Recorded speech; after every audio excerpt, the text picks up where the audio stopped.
Hello, everyone, and welcome to another exciting show of the Chase with Jace. I'm your host, Jace Lejeune, Gridiron Football LSU beat writer. I'm joined by former LSU Tiger, and I appreciate Trey Langley for the assist and giving me Lewis Williams contact. Lewis Williams was a great LSU offensive lineman back in the day. Was all SEC.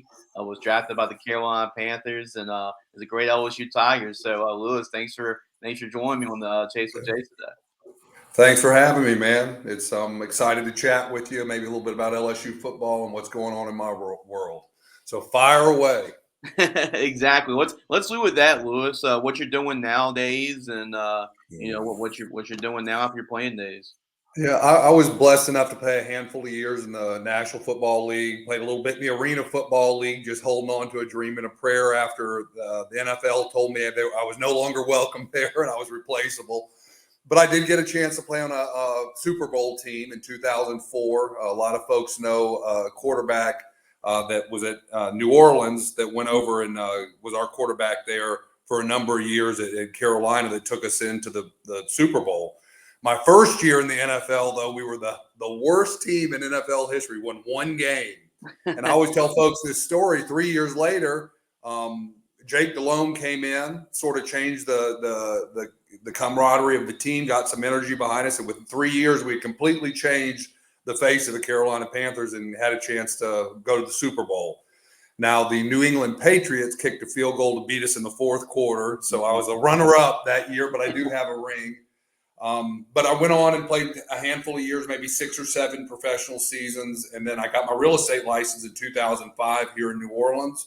And I've really been doing that ever since. I run a big team that sells about 200 houses a year here in the local area and really implemented a lot of great learning that I did in my football career into running a small business that's successful in the New Orleans area. Absolutely, I'm really happy for you, Lewis. Everything is going well for you, and you're doing really well. So that's awesome. And speaking of that, that kind of leads me into my next question, right? Because you said that from everybody that's really taught me to be successful and where I'm in today, and obviously you got a chance for at least 1 year to be coached under Nick Saban, who is the Yeah. greatest college football coach of all time. So with that 1 year experience, because I know that was his first year at LSU and kind of being Yeah. involved with the change. What have you learned the most under Coach Saban, and that's really helped you not only as a player throughout your professional career, but also in your professional career after football? Yeah, I was blessed enough to be one of the 3 team captains that year. So that sort of got me a lot of exclusive one-on-one time with Coach Saban. It's so strange to look back. I guess that was almost 20, 25 years ago now that he was sort of like the up and coming coach, and he would develop into one of the greatest college coaches of all time, if not the greatest. But the things that he was saying 20 years later were a lot of the same things that he was implementing in 2000, 2001 as he built his coaching career. Mhm. All the stuff about the process, being self-disciplined, being accountable to people around you, really having the leadership of your group almost running the team and just being overseen by the coaches. That was the first time that concept really was implemented to where the seniors and juniors, the leadership really ran the team and called the shots. So that accountability, that self-accountability within the team was something that I've tried to implement actually in my real estate business. You know, Mhm. your top 20% really dictate the flow and pace of everybody else. And he sort of showed us that. And I guess the hard work, the blood, sweat, and tears that goes into football, the self-discipline, just the tenacity really helps a lot in sales. So it Mhm. transitioned really well into running a sales career after football for me. Absolutely, and you're with Jerry DiNardo for 3 of those Yeah. years, right? And I'm sure you learned Yeah. a lot from him. So, what was that transition? I really like Coach DiNardo a lot too. I can't say anything bad about either one of those coaches. I know they both get a little bit of a bad rap here or Mhm. there for leaving LSU with Nick Saban and how things sort of played out when DiNardo's tenure ended. But they were both incredible coaches. Coach Mhm. DiNardo, my big, saving grace with him is that he was an offensive lineman. So we really saw eye to eye. I came in, I had an opportunity to play as a freshman. Went on to play 4 consecutive years, starting on the offensive line, and I contribute a lot of him sort of putting me under his wing, Coach DiNardo, those first couple of years to develop me into the player I became later in my career. So, Lewis, you were from Fort Walton Beach in Yeah. Florida. So, in that era, right? I mean, you're talking about the state of Florida, which was rolling. Yeah. I mean, with Florida State, Miami. I mean, they were Yeah. all rolling at that time. So, what made you want to choose the LSU Tigers? And Yeah. I think if you would have asked me maybe my junior year in high school, I probably would have went to Florida or Florida State or maybe even Auburn. Those were that panhandle of Florida was really a hotbed in the late 90s when I was coming out. A lot of big time players were going to Florida, Florida State, or Miami. I wasn't really necessarily interested in Miami, but those 3 teams, Auburn, Florida, and Florida State, were where I was probably going to end up. But I came over to LSU in I think around Christmas my senior year, or excuse me, going into my senior year, I came over here for a camp and just absolutely fell in love with them. They were actually one of the first major teams that offered me a scholarship, a full ride to play college football. I ended up getting recruited around the country, but I just kept going back to LSU and the guys that were on the line. At the time, there was Trey Langley was on the team. You had McClure, Todd McClure, Alan Faneca. It was just guys that I really was comfortable with. And I thought it was the best group of guys for me to go and get involved with. LSU had just turned the corner. They had won 10 games. They were in the top 10 in the country. So everything just really lined up. And it wasn't too far from my hometown. It's 4.5 hour drive from Fort Walton Beach. So everything sort of played out. And every time I would say, Georgia has this, Florida has this, but I'd go back to LSU. And that's ultimately, I remember, I actually had a really cool recruiting experience too. Okay. I tell folks about this sometimes. The way Coach DiNardo sort of locked me down and got a commitment out of me was a little bit unique. He had come into Florida because you meet with the head coach as things are starting to wind down before they, you sign on the dotted line or make a commitment to one of the 4 or 5 teams that are recruiting you. He shows up at my house in Fort Walton Beach. I lived in a small little town in a little 1,500, 1,400 square foot house. He pulls up in a limousine, him, Coach Hal Hunter was the offensive lineman, and my recruiting coordinator was the running backs coach, Coach Haywood. They all show up. They get out of the car. They enter into my house. We start talking. And 15 or 20 minutes later, my parents are there, and all 3 of the coaches are there, and myself. Somebody knocks on the door. So I was like, who the heck is showing up at my house at 6:30 at night? Well, 3 more of the coaches had gotten out of the limousine and showed up at my house. We start talking again. I have 6 coaches in my house. Wow. About 10 or 15 minutes later, another person knocks on the door and 3 or 4 more coaches are in my house. So I had the whole LSU coaching staff. I think part of it was that I lived close to Destin, Florida, and they had something going on down there. But at that point, I remember I committed that night to LSU. Okay. And I think they really swept me off my feet when the whole staff was there saying, we want you to come play for us. Yeah. So it was a cool experience for sure. But the disappointing thing, the next day I had to call Coach Bowden, who was at FSU, and tell him not to come to the house, that I'd committed to LSU. So I had to tell one of the other greatest coaches of all time, don't come into my house. I'm not going to FSU. I'm going to LSU. Right. That's really hard to do when you're telling a legendary coach like Coach Bowden. Yeah. That's and not to mention, he's about 2.5 hours from my house. They had just come off like a national title or been in the running for the national title. But LSU really sealed the deal. The guys there were awesome. It was the right fit for me at the right time, and I'm so blessed that I ended up going and playing 4 years there. Yeah, as you mentioned, it turned out to be the right decision because you were an all SEC selection, and you did start your freshman year. So I believe that freshman year was the 1997 season. So yeah, and that was most notably known for the big upset win over Florida State. Yeah. So that was when just kind of was like playing in the entire stadium as a freshman in that environment against that team. Yeah, they were the number 1 team in the country. I certainly think it's one of the top 1, 2, or 3 games ever in LSU history, in my opinion. Now, I was blessed enough to be in that Alabama game a couple of years ago when they won right there on that pass to the tight end. That was probably the closest thing that I've seen in my lifetime to that LSU Florida game.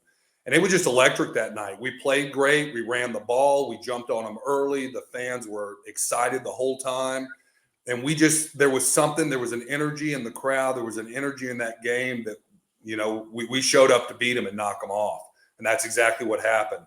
It was pretty intense. I actually, being a freshman, being on the field as time expired and having those fans come to it's just like a feeling that you can't really explain.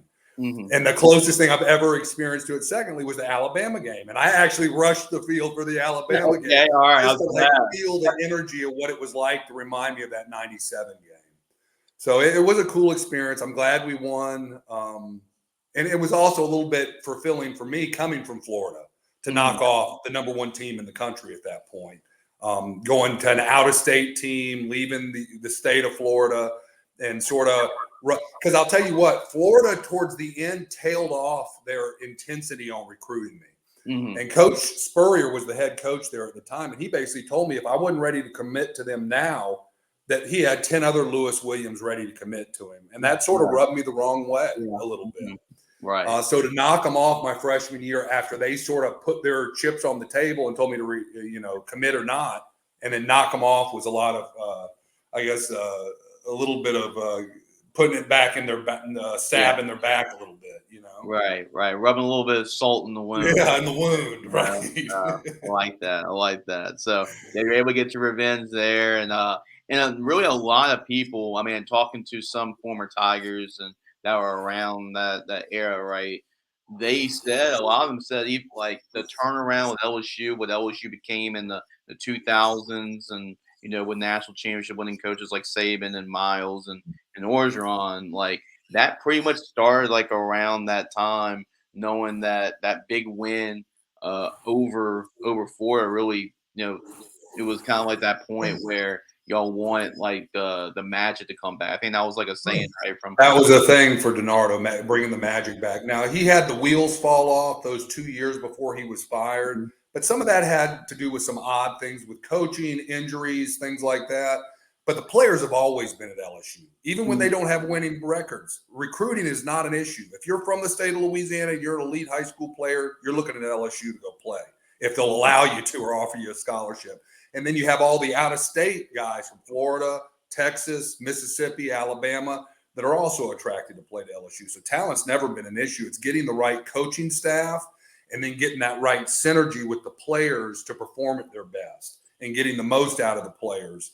And that's why they're always competing for championships and in the national championship conversation, top 25 year in and year out. And that's never going to change at this point. I think they just built on something fantastic. And if they just keep doing what they're doing, they'll be in the conversation every year. And your 2000 season was your best season. I mean, that was when you were elected to All SEC, and you already talked about Nick Saban and Jimbo Fisher and a lot of those big names. Tommy Moffitt was on the staff too. So just being around those guys, being part of that first year, what does it mean to you knowing that you were a part of something like that, like the turning? Because I really think when Saban came in, he completely changed the demeanor of the team, really instituted his system. And that was sort of the turning point in 2000. And I think they had about 20 or 25 consecutive winning seasons after that. So it's just like we continue to build on that over time. And I take so much pride in seeing these guys now and where the program is. Not that we were very well taken care of in the 90s and 2000s. But to see what type of money's filtered through LSU now, and the program and the indoor facility and the training facility and the food and stuff, dude, it's better than any NFL team I was ever around. It's better than anything that I've ever seen. It's just like jaw dropping the first time they took me for a tour through what those players have available to them now. And to think that I was sort of on the ground level of that turnaround, I take a little bit of pride in that. And I'm glad to see these guys reaping the benefits and rewards of the blood, sweat, and tears of the guys from the 80s, 90s, and 2000s. Right. And that kind of leads into my next question, because this era of college football is totally new and nothing that y'all really experienced from even from a standpoint and NIL and just all the things that are going on. So my question is, if you're a high school recruit now, knowing with all of this going on? What do you think of like the NIL and all Well, that for college you athletes? definitely have to take that into an account, Mhm. without a doubt. You're going to have to look at that financially. This is what you're doing. You don't know if you're going to last forever. It could end the first couple of years in college and you never get an NFL career. I think less than 1 or 2% of guys that go to college really end up in the NFL. So you Mhm. have to take advantage of that. And I think for years they've talked about players getting compensated one way or another. I absolutely think it needed to be done. Now this level, I think it's a Wild West type deal right Mhm. now, and these guys are getting paid millions of dollars in some cases, Mhm. which is a far stretch from what we hoped we would get back in the '90s and 2000s. But good for them; they should take advantage of it because the programs are taking advantage of it. You can see Mhm. it in the facilities, in the money filtering, and the cost of tickets. Even this year, I had to pay for some tickets. Mhm. Ticket prices keep going up. So Mhm. there's a lot of money to go around, and these guys should be compensated for it. I just think there needs to be a little bit more regulation around it. Right, right. And my feeling's the same on like the transfer portal because I feel like Yeah, it's really good for players that have been in the programs for a while and they haven't gotten what they really want and they go somewhere else for another opportunity. But a lot of guys leave after 1 year and sometimes they're yeah. the star of that team and they go somewhere else. So I mean the transfer portal as well. It seems like that's been kind of like And it may be a demeanor thing. The kids are just different than they were 20, 30, 40 years ago. Mhm. There was more of a commitment there. When I committed to LSU, I wasn't going anywhere else. And no Mhm. matter how good, bad, or ugly it got at LSU, I was staying there for 4 years. And Mhm. now, with the immediate gratification of the way these kids think and they think they're entitled to things, they do jump around. They Mhm. should have that option to move around, but it's a little bit concerning when they pull the trigger after a year and not even sink their teeth into the opportunity before they just run somewhere else because they're not getting playing time or they're upset or their Mhm. feelings are hurt somehow or another. So Right. they also need to be careful about the portal and how that all works. There's advantages to it, but there's all certainly disadvantages as well. Right, and we're gonna go into this LSU team and give your thoughts on this LSU Yeah. team so far from what you've seen and everything. But before I do that, just playing entire stadium. I mean, not a lot of people get a chance to say that they've done that and play in the SEC week in week out. Play at LSU. Just what were some of the most memorable things that you can take away from your 4 years playing LSU? A handful of times the field was rushed. Those are just unbelievable moments. Mhm. And just to walk out in front of nearly 100,000 fans. It wasn't quite that when I played. I think it was in the high 90s or low 90s. Mhm. But the energy and the electricity. But the strangest thing, you would get so excited before a game, and the adrenaline would be going, and the people would be screaming, and you'd run out of the tunnel, and then you get to the sideline, and like everything sort of just focused in, and it was almost white noise when you went out there to perform, because you were for the intensity level is very high. You have to think Mhm. extremely fast, and you have people counting on you all around you to perform at your absolute best. So there's sort of like this blinder type thing that goes on Mhm. out there to where the noise starts to eliminate. Now you can hear the noise when a big play happens or you're Mhm. running down the field or something like that. But in those moments, that sense of just peace and being in the zone is Mhm. like a feeling I can't even. No alcohol, drugs, woman, nothing can compare to that moment Mhm. as a man on the field fighting with your guys out there to Mhm. to perform and to do what's being asked of you. I've yet to feel any feeling like that in my whole life, and I'm 44 years old now. Mhm. So I guess you're always chasing that high, as they say, Right, but right, you're never going to get it again. You know. right, right. I mean, I can't imagine. I mean, just even being like, on the sidelines for not even playing or anything is Right. incredible. It's an incredible feeling Mhm. just to be around it. Now, Lewis, let's talk a little bit about no, you're Brian Kelly coming in. This is his third year as the LSU head football coach, and you got a chance to talk to him a little bit now and then with the L Club and all of that. But Mhm. from what are your impressions with Coach Kelly? And I know he's the winningest actual coach, active coach right now in terms of Yeah. wins, and he's been a Hall of Fame coach. But what's been your impressions of Brian Kelly since he's been in Baton Rouge? He does actually remind me a little bit of Coach Saban, just his demeanor a little bit about doing the process and having his guys all put together. I think he's a great coach. I think people need to jump off his back a little bit and quit riding him so hard every time something goes a little south. Guess what? We're in the best conference in the country. We're not going to win a national title every year. We're going to at least compete for championships. They just can't expect every year this guy to win 10, 12 plus games. But he's going to put a great product out there. You're going to respect what he's doing. The players are going to respect him, more importantly. And I don't think he's the type of guy that's going to bring any black eye on the program at all. So I said, give this guy a chance. Let him do what he's going to do. And he's going to put the best. Trust me, there is nobody that holds themselves to a higher standard than the head coach and the players on that team. There's a lot of outside reflection that you hear from the fan base. But the truth is when you go into that locker room, those are the men that are involved in this. So they just have to block out the noise, go to work, and play the Tiger way. Have that eye of the Tiger when they walk out there every time, and play hard and play purposeful. And they're going to win games. And I would think that Coach Cali is going to be around for a while. I would keep him around. I'm not ready to jump off his bandwagon just because they have one loss in the first 3 games or 4 games. The guy's a good coach. And who else? I said this earlier. Who else are they going to bring in that's anywhere in the league? Right. Brian Kelly. That's just not going to happen right now. He's definitely one of the top coaches in the college football scene. And I think you ride that out for a while and see where it takes you.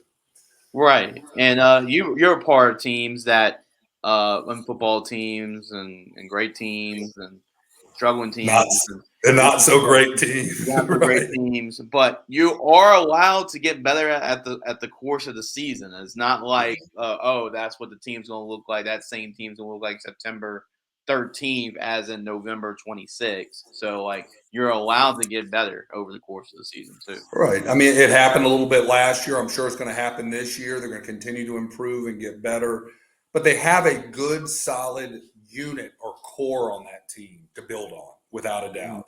Now, if all the pieces come together this year, that's yet to be seen. But I do think they're going to be a solid team.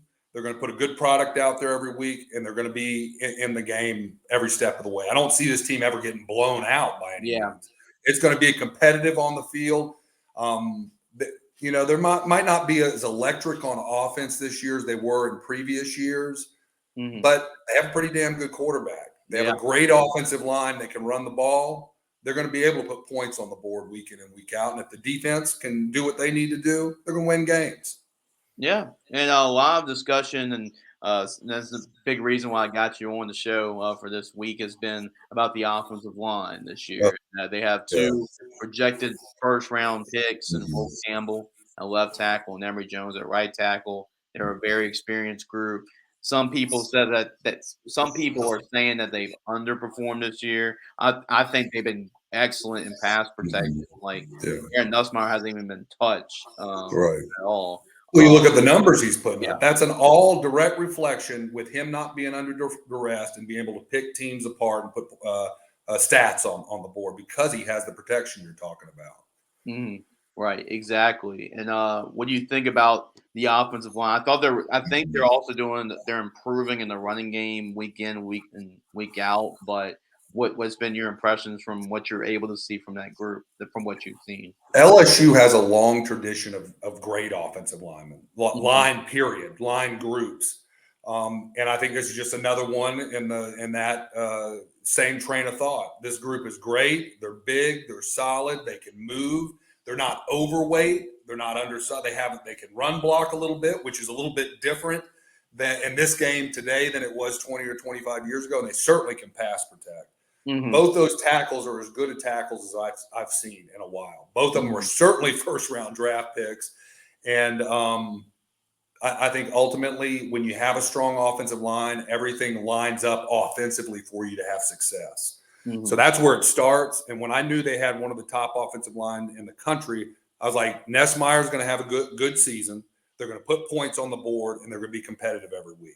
As long as you have that protection and guys working amongst each other and almost knowing what the guy next to you is going to do without even coming out of his mouth, you can see that within the offensive line because they've had so many starts and so much playing experience.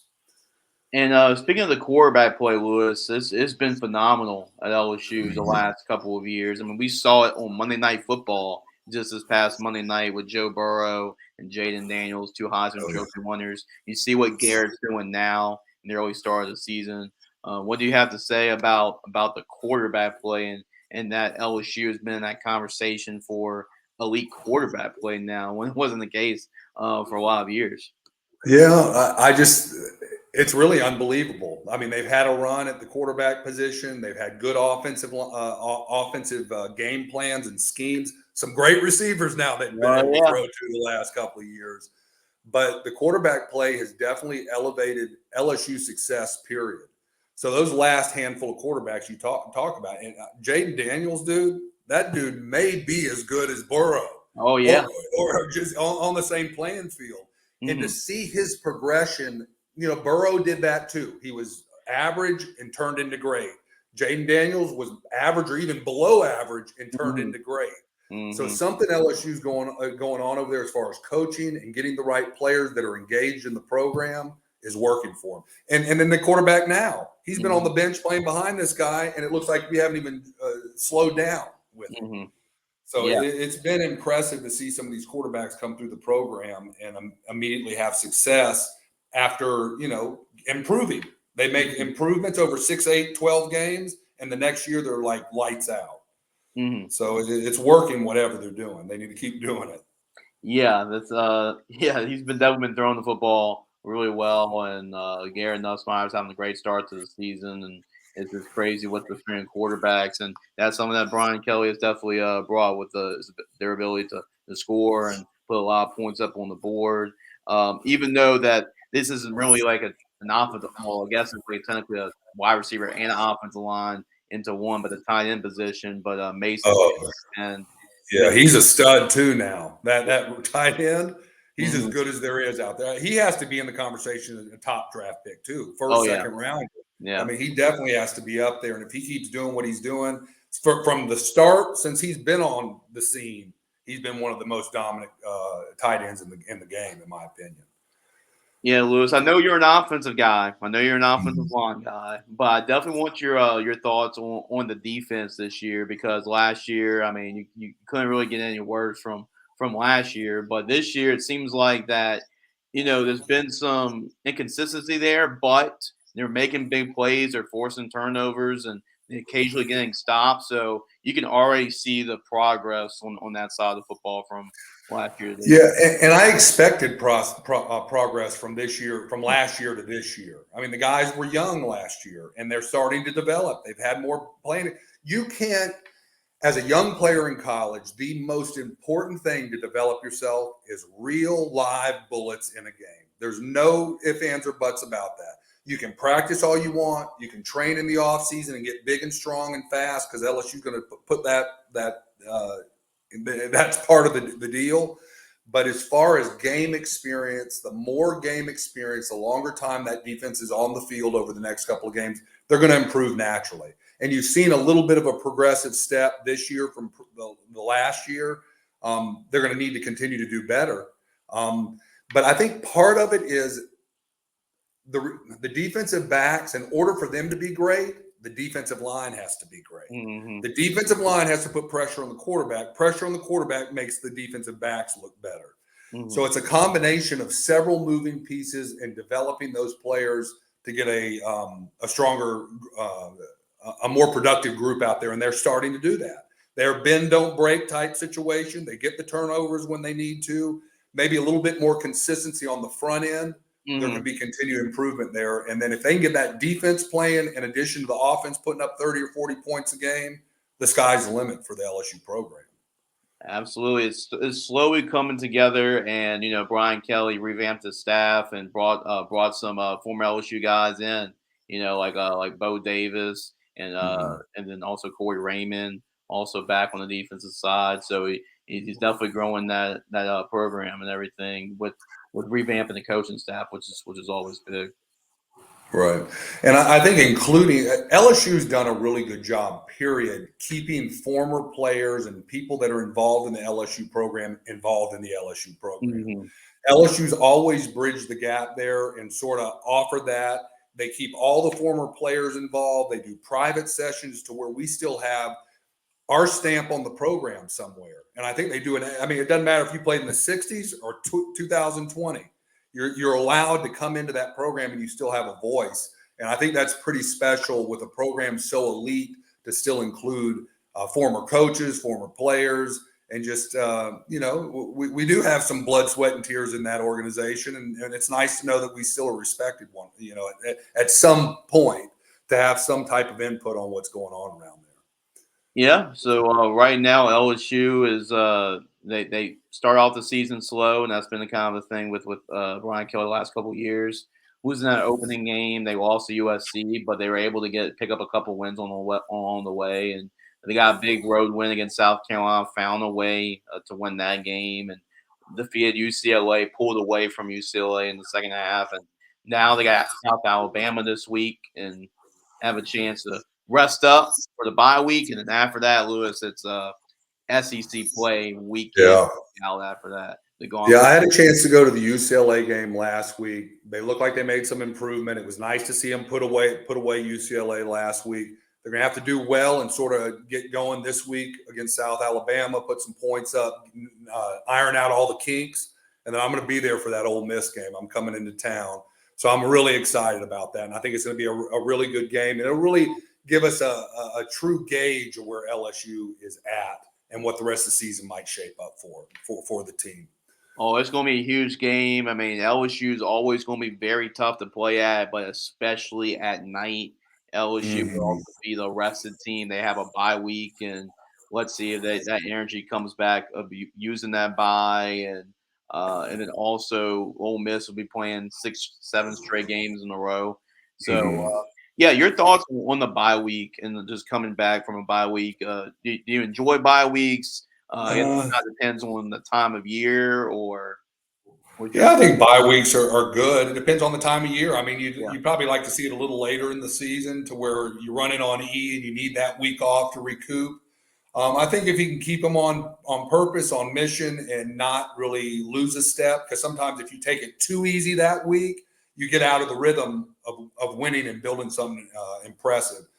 So doing it earlier in the season, I think it may play into LSU's favor because you mentioned that Ole Miss had played 6 or 7 consecutive games.